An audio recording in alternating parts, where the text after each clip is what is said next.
Erev Tov. Erev Tov. Bonsoir.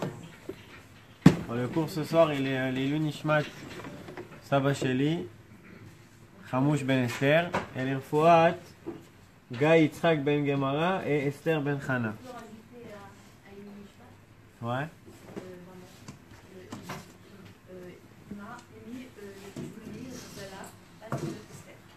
Léo Nishmat aussi, Julie Rejala Bat Esther. Et Shalom Ben Moara. Et Shalom Ben Moara. Dans ce cas-là, c'est cette semaine. On voit par la chatte Béchalach. Honnêtement, il y a beaucoup de sujets à parler, rien que sur la Kriyat Yam Souf, rien que sur l'ouverture de la mer. Mais il y a un sujet qui est plus, je pense, on parle pas trop quand on arrive à Parashat Béchalach, c'est le sujet de la manne. De la manne. On voit que Am Israël, ils sortent d'Égypte, ils arrivent à la mer là-bas, les Égyptiens, ils les poursuivent, ils veulent les tuer. On voit qu'Akadosh Baruch Hu, ce qu'il fait, il fait le nes de l'ouverture de la mer, ça c'est le Shvi chez le Pessah, et Bnei Israël il passe là-bas, il n'y a rien qui se passe, les Égyptiens ils meurent, et hop, il y a la Shirat Hayam, on voit c'est un niveau spirituel très très haut, et voilà quoi. À Israël ils arrivent à un niveau très haut dans Shirat Hayam, dans l'ouverture de la mer. Après toute cette grandeur, tout ce truc là, on voit un truc très bizarre. On voit, il y a marqué comme ça, Vaïsou Me'elim, Mamash.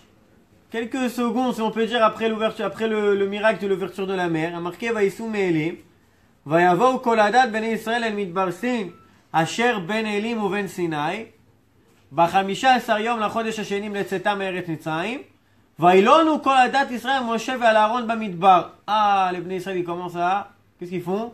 Ils commencent à respecter. ויאמרו עליהם בני ישראל מי ייתן מותנו ביד השם בארץ מצרים ושבטנו על סיר הבשר ואוכלנו לחם לשובע כי הוצאתם אותנו למדבר הזה להעמיד את כל הקהל הזה ברעב. Ils sortent d'Égypte, il y a les 10 plaies, il y a beaucoup de miracles sur la mer. Dans la Gadet Pessah on voit il y a 250 miracles. Rabbi Akiva il y avait beaucoup plus de miracles sur la mer que dans l'Égypte même. On voit qu'il y a l'ouverture de la mer, on voit que Bnei Israël ils passent là-bas, il y a la Shirat Hayam, tout ça. Et là, maintenant, ils ont un peu faim et ils commencent à respecter. Alors, si on va demander un peu la question, si on va se poser la question maintenant, techniquement, ils n'en veulent plus de manger du tout? Qu'est-ce qui se passe? Eux, ils passent la mer Rouge, la mer, et après, ils commencent à se plaindre, on n'a pas à manger. Ils n'en veulent plus de manger du tout? C'est fini? Il y avait de manger encore. C'est passé un mois et demi. Un mois et demi, il est passé. Que un mois et demi. Entre le passage et la plainte, qu'un mois et demi. Tu veux me dire qu'un mois et demi, ils n'en veulent plus à manger? Ils ont fait à manger. C'est évident qu'ils ont fait à manger. Alors, ils se plaignent. De quoi tu te plains? Et même si on va dire que tu n'avais plus à manger, et c'est fini, maintenant tu as faim, mais de quoi tu te plains? T'as Akadosh Baruch Hu, il t'a fait les 10 plaies, il a fait l'ouverture de la mer, il va te donner à manger. Si tu as sorti d'Égypte, il va te donner à manger, tu n'as pas sorti pour te tuer, c'est de faim, c'est évident. Et quand même, les Bnei Israël, ils se plaignent. C'est un manque d'émouna. Est-ce qu'on peut dire sur un peuple comme ça qui vient sortir d'Égypte et qui vient de voir maintenant le miracle de l'ouverture de la mer, qu'ils ont un manque d'émouna? C'est incompréhensible. Nous, maintenant, on peut dire, bon, on n'a pas vu, on est maintenant, je sais pas, il y a Dieu, il n'y a pas Dieu. Mais eux, ils ont tout vu. Ils ont vécu la chose. Ils ont fait la Shirat Hayam, ils ont été Rata, Shifra, Hayam, Ashelo, Raï, Cheskel, Ben Bouzia, Cohen. Et ça veut dire quoi? On avait un prophète qui s'appelait Cheskel. Un prophète, c'est très grand. Et Am Israël, et là, le Midrash, il nous dit que quand il y avait l'ouverture de la mer, la Shifra, la servante la plus simple, elle arrivait à un niveau de prophétie que même Yecheskel, le prophète, il n'est pas arrivé. Et maintenant, ils ont un petit manque d'émouna maintenant de manger. Comme maintenant, ils demandent, et à Kadosh Baruch Hu, en plus, ils se plaignent devant, à qui ils se plaignent? C'est pas qu'ils viennent maintenant, ils disent Dieu, ce que tu n'as fait. Ils se plaignent à Moshe et à Aaron. Entre guillemets, si t'es un homme, plains-toi à Dieu. Que tu te plains à Moshe? Moshe, c'est un serviteur. Tu te plains à qui? Alors là, ils se plaignent, ils se rappellent, ils disent c'était mieux en Égypte. Ça vous rappelle des choses? La rasera, machin. C'était mieux en Égypte. C'était mieux en France, c'était mieux machin. Vraiment, c'était mieux en Égypte, t'étais esclave là-bas. Ça peut être mieux qu'on est en Égypte. Comment? Déjà, voilà, exactement. Comme s'ils ont fait tous les jours des entrecôtes maintenant qu'ils mangeaient. Mais mec, c'était des esclaves. Et Akadosh Baruch Hu, on voit, il réagit pas, entre guillemets, méchamment. Akadosh Baruch Hu, il comprend. Il dit, va y avoir Hachem el Moshe. Moshe, il vient, il dit à Akadosh Baruch Hu, le peuple, il se plaint, ils veulent manger. Et Dieu, ce qu'il répond, va y avoir Hachem el Moshe. C'est pas qu'il dit maintenant Akadosh Baruch Hu, il est un kesheoref. Il dit pas maintenant, regarde ce peuple, ce qu'il est dur, ce qu'il est machin. Rien du tout. Yachar. Akadosh Baruch Hu, il dit quoi à Moshe? Hineni mamtir lachem lechem min hashamayim. Je vais vous donner du pain du ciel. Donc,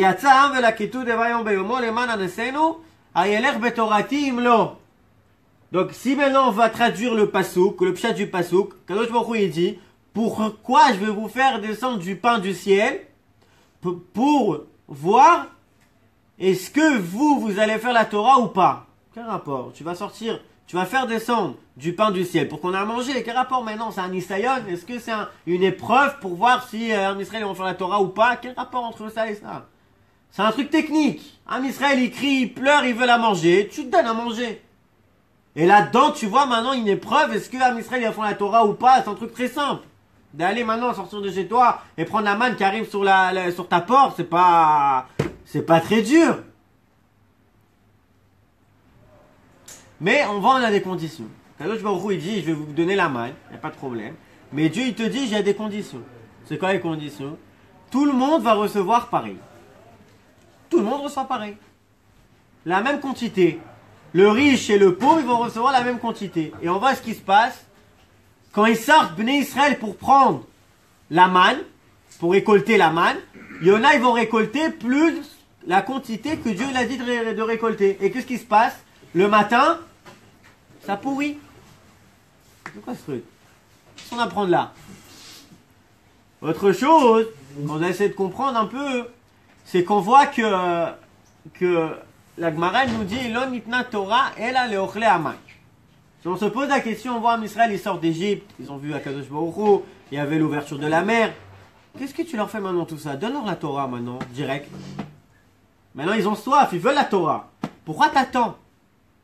Elle dit la Gemara Lo nitna Torah ela leochle man. Si tu veux qu'Am Israël ils reçoivent la Torah, c'est une condition qui passe par l'épreuve de la manne. Et c'est ça notre question. Comment la manne, ça prépare le peuple de recevoir la Torah? Quel rapport entre les deux? Alors pour comprendre ça, on va commencer à marquer dans Parashat, je ne me trompe pas, c'est dans Parashat Ekev. Quand la Torah elle raconte l'histoire de Am Israël quand ils ont été dans le désert, il y a marqué Vayanecha, Vayarivecha, Vayachilcha et aman asher lo yadata velo yadeun avotecha leman anotecha lenasotecha la date et asher bivavecha tishmor mitzvotav imlo. La Torah elle dit que Dieu nous a inouï. Comment tu dis inouï en français? Comme quelqu'un il jeûne, quelque chose de Dieu qui est dur. Torturé, exactement. C'est la traduction. Il y a marqué que Dieu t'a torturé quand il t'a donné la manne. Les Mefarshim me posent la question. Ils disent, le Rashi, le Ramban, le Ibn Ezra, tous les Mefarshim là-bas, c'était une torture. Tu étais là, tranquille, t'as assis, t'as de le manger sur ta porte. Sans travailler, sans rien. T'as la parnassa chez toi. Sans rien faire. Tu te lèves le matin, t'as la parnassa. Ça, c'est une torture. Alors, un pshat, moi, quand j'ai lu ce passouk, directement, comment j'ai compris moi la chose, c'était quoi la torture? Le temps qu'on a reçu la manne, on avait faim. Donc la torture, elle est là. C'est-à-dire que le temps que Bnei Israël se sont plaints, et le temps que Moshe il est parti dire à Kadosh Baruch Hu que le peuple il a besoin de manger, et que Dieu il a fait descendre la manne, ça en prend combien de temps? 1 jour et demi, gag 2 jours. Donc là c'était une torture, ils avaient faim. Mais le Ramban il dit là-bas, c'est impossible, comme tu as dit Betzedek, 1 mois et demi, entre l'ouverture de la mer et ça, et la manne, et toute l'histoire de la manne. Donc il dit le Ramban, Minastam, il y avait à manger. Donc même ça, tu peux pas dire que la torture, c'est qu'ils ont faim pendant 1 jour et demi ou 2 jours. Ils ont fait. Donc quelle torture il y a maintenant que Dieu nous donne la manne? Alors vous savez, une histoire très intéressante sur le Rav Harlap. Vous savez c'est qui le Rav Harlap? Le Rav Harlap, c'était un des plus grands élèves du Rav Kook. C'est le Rosh Hashanah Merkaz Harav. Il y a longtemps, il est décédé. Le Rav Harlap, lui, a une histoire comme ça. Le Midrash, il dit que la manne, comment il s'appelle? Le Midrash, le Teilim, David Amelech. Dans le Mizmor, dans Teilim, comment David Amelech, il appelle la manne? Lechem Abirim. C'est quoi Lechem Abirim? Il dit là-bas, le Radak, les Mefarshim, Mazel Lechem Abirim, le pain des anges. Ça, c'est un peu rouge. Parce que c'est les Abir, c'est les anges. Abir Yaakov, Anenu, on dit dans Yom Kippur, Anenu Abir Yaakov. Qu'est-ce que ça veut dire Abir Yaakov? C'est quoi? C'était un nombre. C'est quoi Abir Yaakov? Abir Yaakov, c'est l'ange de Yaakov, c'est la Kavana. Donc, les anges, ils mangeaient ce pain. Ou un autre pérouge qui disait, qui disent là-bas les Mefarshim, c'est quoi les Chem Abirim? Quand nous, on mangeait la manne, comme les Israël, ils mangeaient la manne, c'était, après, il n'y avait pas une histoire comment tu dis, de digérer. On n'allait pas digérer, c'était tranquille, ça rentrait, c'était tranquille, pas de problème, c'était un truc très, très clean, quoi. Pas de problème de grossir, pas de problème de brioute. Vraiment, c'était parfait, quoi, la manne. Lechem Abirim, comme ça s'appelle. Il y a une histoire sur le Rav Harlap. Un jour, comme ça, sa petite fille raconte. Sa petite fille, c'est la fille de Reb Avraham Shapira. Elle raconte comme ça, il disait, un jour, il y a un petit groupe des élèves du Rav Harlap. Le Rav Harlap, c'était un grand Mekoubal. À part ça, c'était un très grand en Iglé, c'est un grand Posek, c'est très grand en Iglé. C'était un très grand en Istar. C'est un grand Mekoubal. Et là-bas, marqué, il raconte qu'il y avait un groupe de ses élèves qui sont arrivés chez lui un soir. Très pressés comme ça, très, très chaud, quoi. Ils arrivent.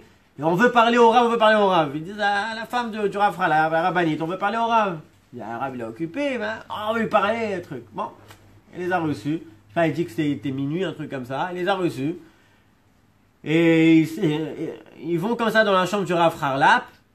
Et ils disent au Rav Harlap, tiens, on a quelque chose. Elle raconte là-bas, la petite fille, la petite fille du Rav Harlap, elle dit qu'à l'époque, elle avait 6 ans, un truc comme ça. Et tous les petits enfants, ils ont vu comme ça comment ils s'étaient pressés, les élèves et tout, ils ont compris qu'il y a quelque chose de spécial, donc ils sont intéressés. Donc ils sont rentrés dans la chambre aussi pour écouter, et il les a fait tous sortir, ils voulaient pas. Et elle dit qu'elle pleurait, elle voulait rester comme ça sur ses genoux et tout, elle a fait genre machin, elle est restée. Et comme ça, elle raconte l'histoire. Et il dit qu'il y a un petit, comme ça les élèves, ils disent au Rav Harlap, écoute, on a un truc, on a trouvé la manne. On a trouvé des restes de la manne que le peuple ils ont mangé à l'époque de la sortie d'Égypte. Maintenant, c'est une histoire maintenant. Madame Chané t'a trouvé, on n'est pas un musée. Non, parce qu'on dit dans la Kabbalah, il y a marqué que si tu manges la manne, tu peux arriver à des niveaux spirituels très hauts. Rav Harlap, c'était un grand Mekoubal, évidemment, il voulait ça. On dit aussi à marquer ça, vous savez, les sgoulottes, c'est pas marqué dans le Shulchan Aruch. À part une ou deux. Dans le Shulchan Aruch, il y a marqué que lire la paracha de la manne tous les matins, c'est une sgoula pour recevoir la parnassa. Je répète, le Shulchan Aruch, c'est très rare, je pense que c'est rare. Jamais il marque des sgoulottes. Mais c'est là il a marqué. Alors c'est une sgoula pour la parnassa, et on voit le Rav Harlap, c'est quoi? C'est quelque chose de spécial pour arriver à, je sais pas, ça prépare à arriver à des niveaux spirituels, je sais pas, on comprend pas, on n'est pas des Mekoubalim. Mais comme ça, ils disent. Ils ont trouvé. Donc on voit que c'est pas simple pourquoi je vous raconte cette histoire? C'est pas simple pour vous réveiller. C'est ce pain qu'Akadosh Baruch Hu, la manne qui a fait descendre du ciel, c'est pas simple un pain pour qu'on a plus faim. C'est plus profond que ça. Et c'est ce qu'on va voir. Qu'est-ce qui se passe? Les Israël, ils se plaignent. On a dit, ils se plaignent vers qui? Vers Moshe et Aaron et pas vers Akadosh Baruch Hu. Pourquoi ils se plaignent vers Moshe et Aaron et pas vers Akadosh Baruch Hu? Les Israël, ils sont été en Égypte. Ils sont sortis d'Égypte. Maintenant, Moshe, qu'est-ce qu'il leur dit maintenant? Il y a une grande différence entre la main de Dieu dans le désert et entre la main de Dieu en Égypte. Vous savez c'est quoi la grande différence? Qu'est-ce qu'il dit, les Israël? Quand on était mis en Égypte. Alors, comme tu disais, quand on était mis en Égypte, t'avais pas d'entrecôte tous les jours, t'étais un esclave. Il dit, on préfère d'être un esclave qui sait tous les jours qu'est-ce qui est prévu. Je sais, le matin je me réveille, cette heure-ci j'ai cette parnassa-là, j'ai le manger, même si je vais manger un pain par jour, mais je sais ce que je vais manger. Mais maintenant, là, comment Akadosh Baruch Hu, il va gérer le peuple en désert, ils savent rien. C'est pas eux qui maîtrisent. C'est qui maîtrise? Tout c'est Akadosh Baruch Hu qui maîtrise. Tout, la parnassa, tout. Les gens, ils aiment bien avoir ils savent combien ils gagnent par mois, ils savent truc. Ils veulent avoir une terre en dessous de leurs pieds. Et là, les Israélites, on était mis en Égypte parce qu'en Égypte, on avait une terre en dessous de nos pieds. C'est nous qui gérait la chose. Et là, maintenant, Moshe Rabbeinu leur dit non, c'est fini. Pour que vous recevez la Torah et pour que vous rentrez en Eretz Israël, il faut que vous compreniez que tout c'est entre la main de Dieu. Et même la nature, que vous pensez que c'est vous qui fait, c'est pas vous. C'est comme je vois au roux. Alors comment on vous amène à vivre cette chose-là? Il dit Moshe Rabbeinu, c'est la main. Et eux, ils se plaignent vers Moshe. Pourquoi? Ils disent à Moshe, ça c'est toi tu comprends comme ça. C'est toi, Moshe Rabbeinu, t'es un grand rave et tout. C'est toi qui as dit à Kadosh Baruch Hu comment il faut préparer Am Israël et les gérer. À quel niveau ils doivent arriver. Mais Am Israël, ils disent, nous on veut pas arriver à un niveau comme ça. Nous on veut être un peuple comme tous les peuples. Ça veut dire, comme tous les peuples, eux ils savent leur parnassa, ils savent les guerres qu'ils vont faire, s'ils vont gagner ou pas. C'est pas entre guillemets, entre la main de Dieu. Nous aussi on veut être comme ça. Ils disent, mais Israël, aussi on va faire la Torah les mitzvot. Mais dans notre vie, maintenant vraiment dévoiler, maintenant quand je me retrouve dans chaque chose, on veut pas. Il dit, Moshe, vous comprenez pas. Si vous vivez pas comme ça, alors la sortie d'Égypte, ça sert à rien. Vous pouvez pas. Qu'est-ce qu'il dit la Gemara? Lo nitna Torah ela leochle aman. Vous comprenez pas la Torah. Pour recevoir la Torah, il faut comprendre c'est quoi la manne. La manne, c'est quoi? Tout est entre les mains d'Akadosh Baruch Hu. Qu'est-ce que ça veut dire maintenant que tout est entre les mains d'Akadosh Baruch Hu? Il dit le Rambam de Moreh Nevuchim, comment il a marqué Anochi Hashem Elokecha dans les 10 commandements? Comment il a marqué? Anochi Hashem Elokecha Asher hotzeticha me'eretz Mitzrayim mibet avadim. Le Rambam il me pose la question. Pourquoi il a marqué Anochi Hashem Elokecha Asher hotzeticha? Ça c'est une commandement des 10 commandements, c'est quoi? C'est de croire à Kadosh Baruch Hu. Donc marque Anochi Hashem Elokecha, c'est tout, fini là. Pourquoi tu continues à Asher hotzeticha me'eretz Mitzrayim? Il n'y a pas que ça, il y avait beaucoup de choses. Il a sorti Abraham de Ur Kasdim, il y avait beaucoup de choses dans l'histoire d'Am Israël, des miracles et tout. Alors pourquoi marquer Anochi Hashem Elokecha Asher hotzeticha me'Ur Kasdim, Asher hotzeticha me'eretz Mitzrayim? Il dit le Rambam, pourquoi c'est marqué? Parce que c'est pas que on dit comme ça. Il y a un Dieu dans le monde.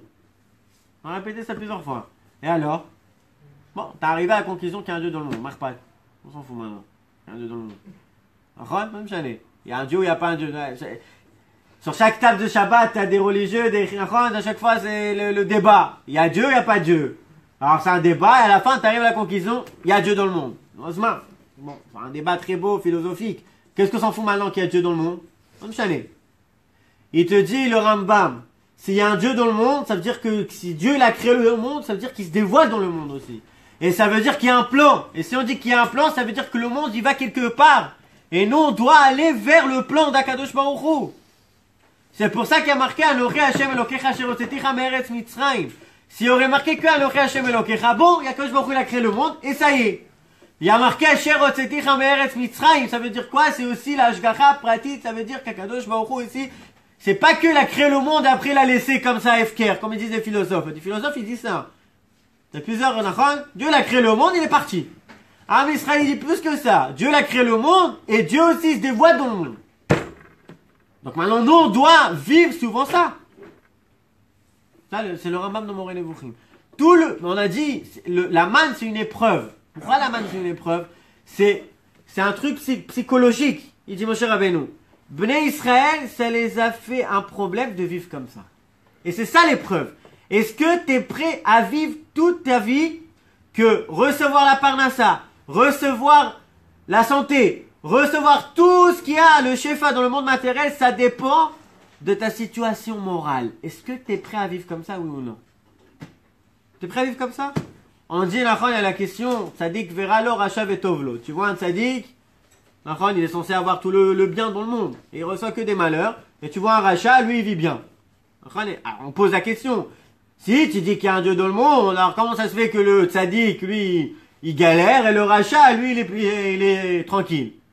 Il dit le Ramchal, une des réponses, il y a beaucoup de réponses là-dessus. Maman, charmant de réponses. Le Rabbi Uda Levi, le Rabbi Yosef Albo et le Rambam, beaucoup de réponses. Et une des réponses, c'est Rabbi Moshe Chaim Lotzato il ramène dans son livre Derech Hashem. Il dit, le Rabbi Moshe Chaim Lotzato, imaginez-vous un monde comme ça. T'as quelqu'un, il fait une mitzvah directement, alors, nous on comprend encore avec l'argent, $1 million descend du ciel. Quelqu'un, il fait une avéra, directement, pack, une claque. Qu'est-ce qui se passe? Tout le monde va être sadiki. Il dit, le Ramchal, il est où le livre arbitre alors? Donc Akadosh Baruch Hu était obligé, entre guillemets, de se mêler dans les lois qu'il a dit, le tzaddik et le rachat, et faire genre que si t'es un tzaddik, t'auras des malheurs. Pourquoi? Pour qu'il y aura le livre arbitre, que toi, t'arrives à toi-même à faire la Torah, les mitzvot. Ça, c'est une réponse. D'accord?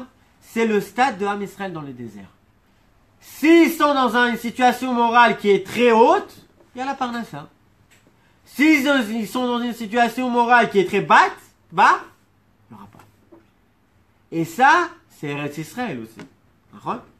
Eretz Israël, que c'est marqué. Ve'ayam shamoa tishmou el mitzvotay asher anochim etzavé etchem. Et je vais vous donner quoi? La pluie, le machin. D'accord?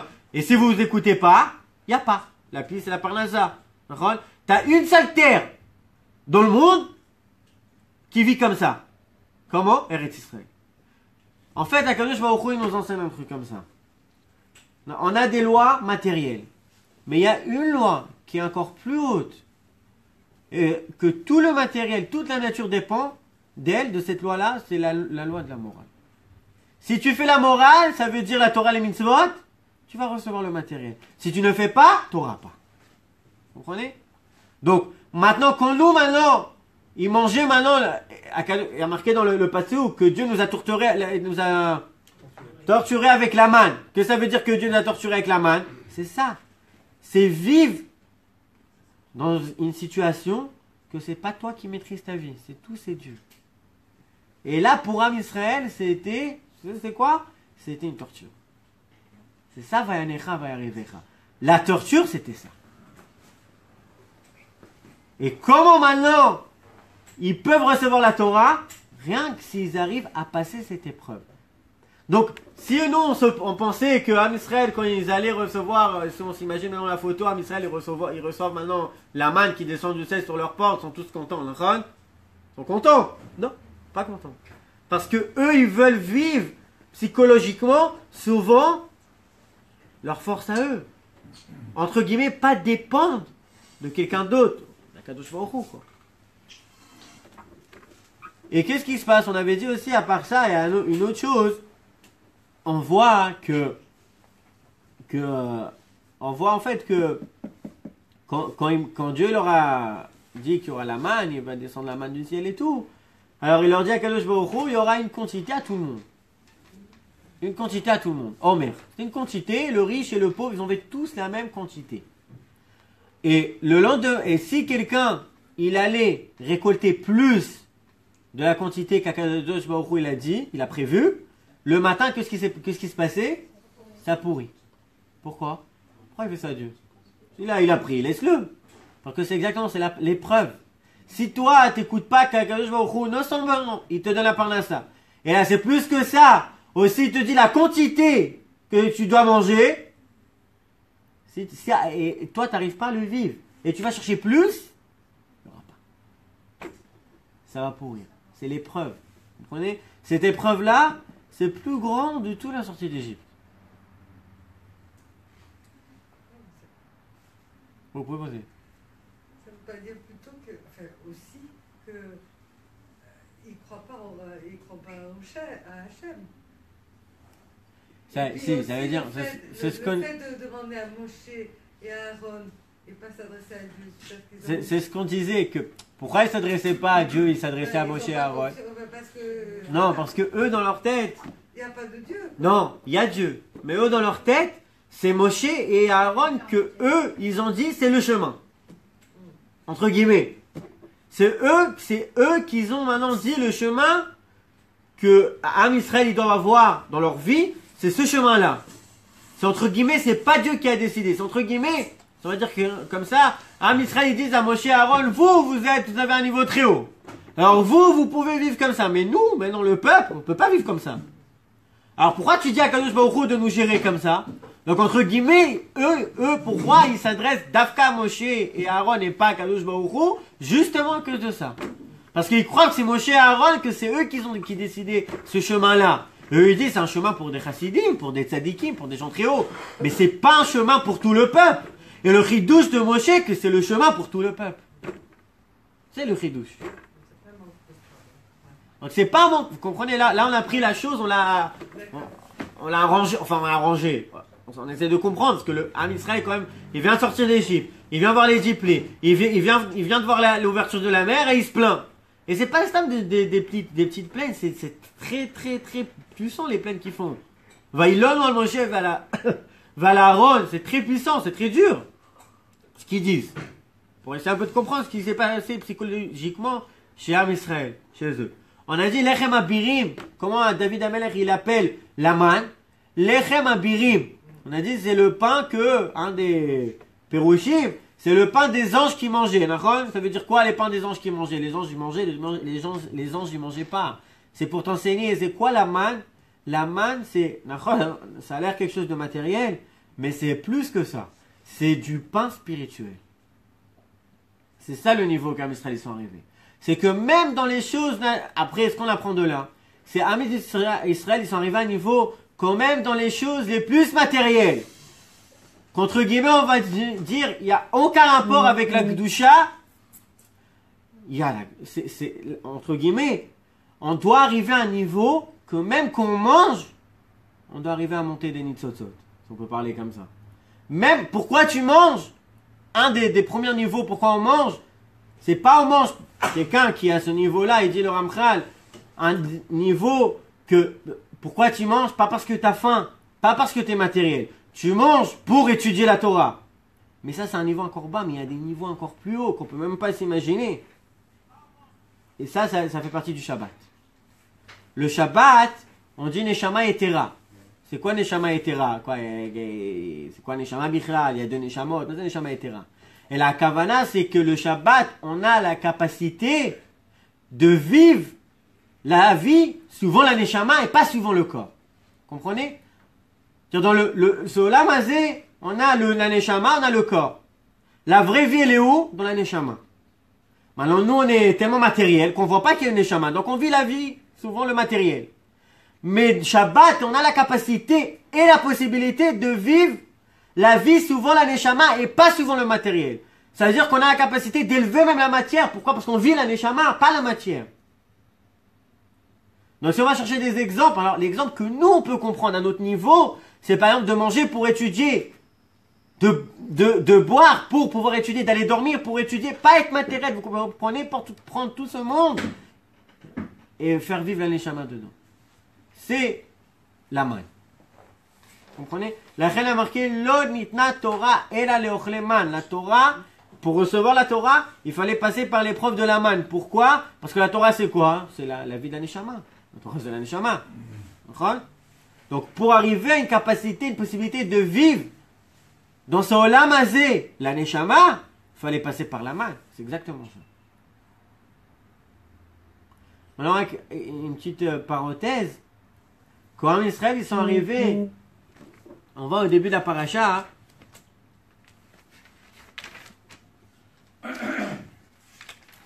D'ailleurs, ça vous rappelle quoi, ça, ce qu'on vient d'expliquer? Qu'est-ce qu'on dit à Mishnah Brachot? Pourquoi on dit Shema Israël, on dit Shema Israël, et après on dit quoi? Vayem Shamoa. Pourquoi? On dit à Mishnah dans Masechet Brachot, Kodem Kol Kabbalat Ol Malchut Shamayim, et après Kabbalat Ol Mitzvot. C'est exactement ce qui se passe avec Israël. Au début, on reçoit Kabbalat Ol Malchut Shamayim, et après, on va recevoir la Torah. C'est exactement pareil. Et remarquez, vous savez, il y a une machloket, la on dit, il y a une machloket, est-ce que quelqu'un qui n'a pas dit la paracha d'ouverture de la mer dans Shema Israël, est-ce qu'il y a Yatsa Yedei Chova ou pas? La halakha, elle est que le plus important c'est quoi? C'est la sortie d'Égypte. Quelqu'un qui n'a pas dit la sortie d'Égypte, le Yatsa Yedei Chova. Quelqu'un qui n'a pas dit l'ouverture de la mer, Yatsa Yedei Chova. Mais quelqu'un qui n'a pas dit la sortie d'Égypte et il n'a pas dit l'ouverture de la mer, il est obligé de revenir en arrière et dire sortie d'Égypte et l'ouverture de la mer. Pourquoi? On voit encore une fois Toute cette histoire de l'ouverture de la mer, toute cette histoire de l'ouverture de la mer, les Mefarshim ils disent, c'est pas que maintenant le miracle que je il a ouvert la mer, et là aussi c'est tout ce qui s'est passé après, la manne et tout ça, ça nous prépare pour recevoir la Torah après. Sans ça, il n'y aurait pas eu de Torah. Parce que sinon, c'est incompréhensible. Pourquoi Kadosh Baruch Hu, il nous fait tout à... Il attend comme ça autant de temps. Fais-le directement. Il attend 3 mois. Pourquoi 3 mois maintenant les faire passer, après ils se plaignent, et après ils crient, et après la manne et le manger.